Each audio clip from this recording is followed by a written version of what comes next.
Сегодня, 27 июля, в городе Покровск в районной администрации пришли предприниматели, самозанятые, которые презентовали свой проект, чтобы получить соцконтракт. Здравствуйте, Биева Парниковтар Джигерка. Был социальный контракт, как это а именно на производство кормовой добавки для крыс из стальниковой муки.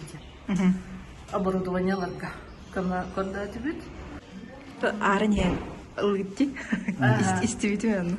Что это? Астывыт, одновременно iki частын заявлениега или бактыгенде. Долгий букутку? Ой, долгуя, нонырты долгуя налып. Хегетен быхала, каттак туу кесип битин күнү бата куйдаппыт.